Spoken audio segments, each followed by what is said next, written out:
Oh yeah. So you're driving your car, you're fairly new to the manual transmission, and all of a sudden you're approaching this stoplight or a stop sign that has a hill that's far steeper than you would have anticipated, and the person behind you is much closer than you would ever feel comfortable with. For those that are newer to the manual transmission, those who haven't driven as long as some, this can be one of the most nerve-wracking things. Whenever you come to a hill and you have to learn how to hill start, you actually come to this situation to where you have to do this, and trust me, you will have to do it. Today, in my 4th how-to video in my manual transmission series, I'm going to teach you guys the methods that I believe are the most usable when it comes to starting with a manual transmission car on a hill. By this point, if you're watching a video like this, you should already know how to drive a manual transmission. Whether you've actually gone out there and tried it yourself or driven yourself, or if you're just doing a bunch of research on how to drive a manual, you need to know the basics of how to start and get going in a manual transmission before you even think about applying any of these concepts, because these concepts can honestly just confuse you. And if you need to learn how to drive the manual, I'll go ahead and put the video that I made right here. Go ahead and click on that and you can learn how to do that. And the reason I say that is because you're taking the same concepts of learning how to drive manual and starting off in a manual, but you're just applying them with a couple more variables in it. So, back to the basics. Before you even think about fast forwarding to the end of this video to see how this is actually done, you need to sit here and pay attention to what I'm about to tell you. The most important part about starting on a hill is not worrying about how far you're going to go back or worrying about how far you need to pull the e-brake. It's honestly about the basics. It's about you knowing your car, and it's about you knowing the biting point or the catching point of the clutch. It also largely has to do with the amount of gas that you give your car to start off. And if you don't know how to do that, you might need to get to know your car a little bit better before you go and do this. But in any given situation, you might need to know how to do this no matter what. So I'm going to tell you the basics on how to do this. I'm going to start with the e-brake method. I want to make everyone aware that neither method is going to preserve your clutch or transmission or drivetrain any longer than the other, really. Starting on a hill is by no means clutch friendly, or it's by no means going to be efficient on any part of your car. It's very stressful in your car, no matter what. So you can have any approach that you want. It honestly depends. There are so many variables that it honestly just depends on how quickly and how efficiently you yourself get started. But don't worry too much about it. Getting started on this is going to be pretty stressful in your car no matter what. It's just going to happen, but you have to learn somehow, right?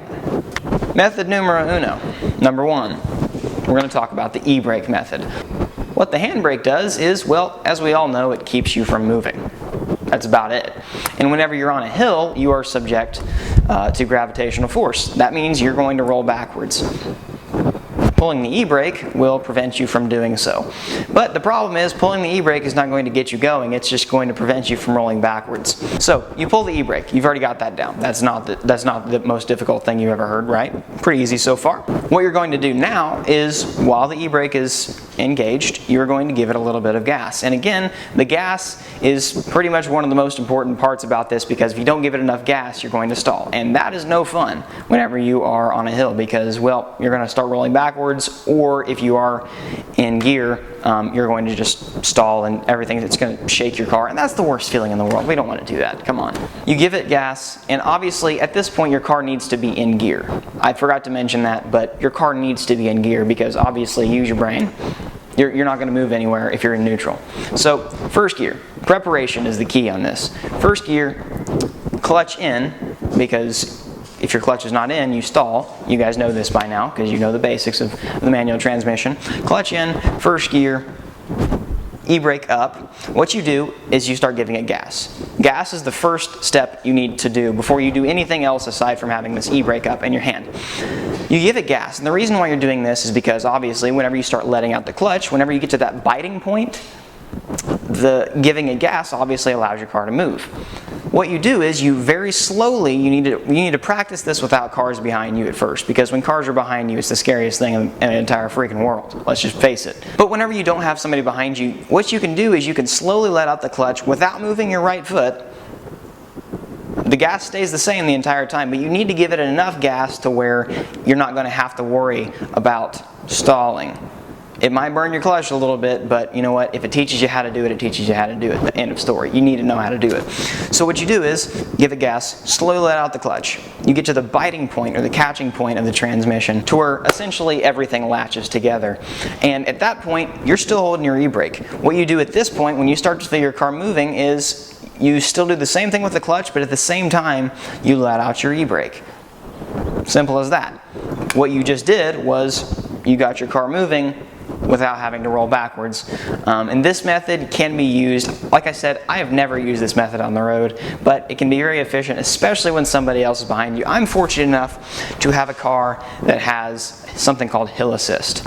It is the best thing in the world, and that should be a deciding factor for a lot of people, because that's actually one of the reasons why I didn't get an Evo, a Lancer Evolution, because it doesn't have hill assist. There are many other variables, but I love this car. That's seriously one of the main reasons I absolutely love this car. I kid you not.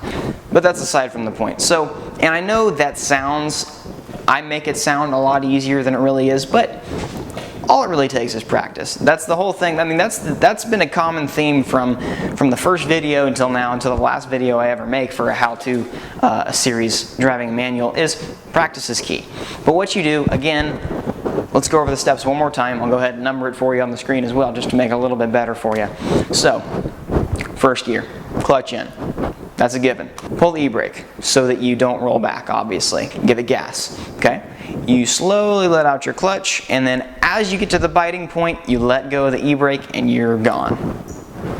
So, method numero dos. And this is the method that I've always used, and if you go back to the video that I made 3 years ago,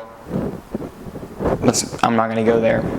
This is what I actually taught, and I actually still use the same method today. I've used the same method and I've learned on this method without using the e-brake, just because if the e-brake method is not done right, you can very much hurt your car. But not to scare you guys, it takes a lot of crappy starting to hurt your car with that method, for any of these methods for that matter. But the second method is just, basically it's more of a give it gas and go method. This method, you will still roll back. And the problem with this, the problem with new drivers is, whenever you start rolling back, your mind just starts playing these weird games on you, and that does things that your mind shouldn't be doing. And then all of a sudden you start dancing all over the pedals, the next thing you know, you're just starting to roll back, and it's just a bad story. Like, we don't want that to happen. So this method basically bypasses the e-brake method. Essentially what you're doing is you're just giving it more gas in this method. And again, this is debatable. Somebody out there is going to have a problem with this, because they're going to say, oh, this burns the clutch a little bit more than the e-brake method. No, it doesn't, because it depends on the person. You can approach this however you want, and however you learn is the way you're going to learn, and most likely going to do it. I would break away from the e-brake method if you can. As you progress, just doing that constantly is just not going to be the best idea. So again, all this happens within like seconds of each other. So your foot's on the brake, you're in gear. What you're doing is you basically do a split second, just not really, but you give it gas. You give it enough gas to where you're going to go, but you give it a little bit more gas than what you would do if you regularly started the car. So you give it gas, you just let the clutch out normally. You give it more gas than you would normally, you let the clutch out and you go. That's the method that I've always learned on, and honestly that's the easiest method for me. These two methods can be pretty confusing at first. I understand that. I was new at this once. But honestly, if you get out there and even if you learn your own separate, completely different way, that's awesome. You just have to get out there and try it. And honestly, I can't guarantee that you're not going to stall the first 7 times you do this, or 8 times, or 9 times, whatever. When the person behind you is really, really close and the hill that you're on is extremely steep, yeah, it's difficult to kind of process all these things and put it into play. But to be honest, you're still going to get it. It's okay. You just have to practice. And you know what? Worst case scenario, you stall the car, you make the person behind you pissed off. Great. You know, that's their problem. This is a very nerve-wracking thing. We all understand that. And we've all been to the point to where everything kind of tenses up whenever you're driving and all of a sudden you do this. The best thing I can tell you is, if you are in a situation to where a person is very close behind you and you have a situation to where, well, a hill is steeper and you're going to roll faster, take a deep breath. Before that light turns green, or before the moment happens to where you're going to have to start get going, take a deep breath and walk yourself through the steps, just very slowly in your head, and then just do it.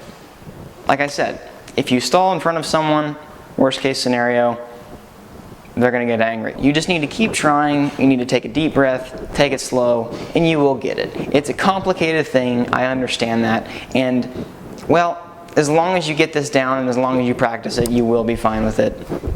A lot of things with the manual transmission might seem like it's the end of the world. It might seem like it's impossible to attain, but it's not. Thank you guys for watching. If you guys have any questions at all about either of the methods or approaches that I talked to you guys about today, please feel free to let me know. And I know this video I wasn't sitting there driving, but I felt like painting a picture with words and taking it a little bit slower was a little bit nicer than actually going out there and driving. And I do have another video, like I said, that I made like 3 years ago that kind of sums it up a little bit. And if you want to see more about the second method, well, go way back in my videos and I promise you'll find it. Again, thank you guys for watching.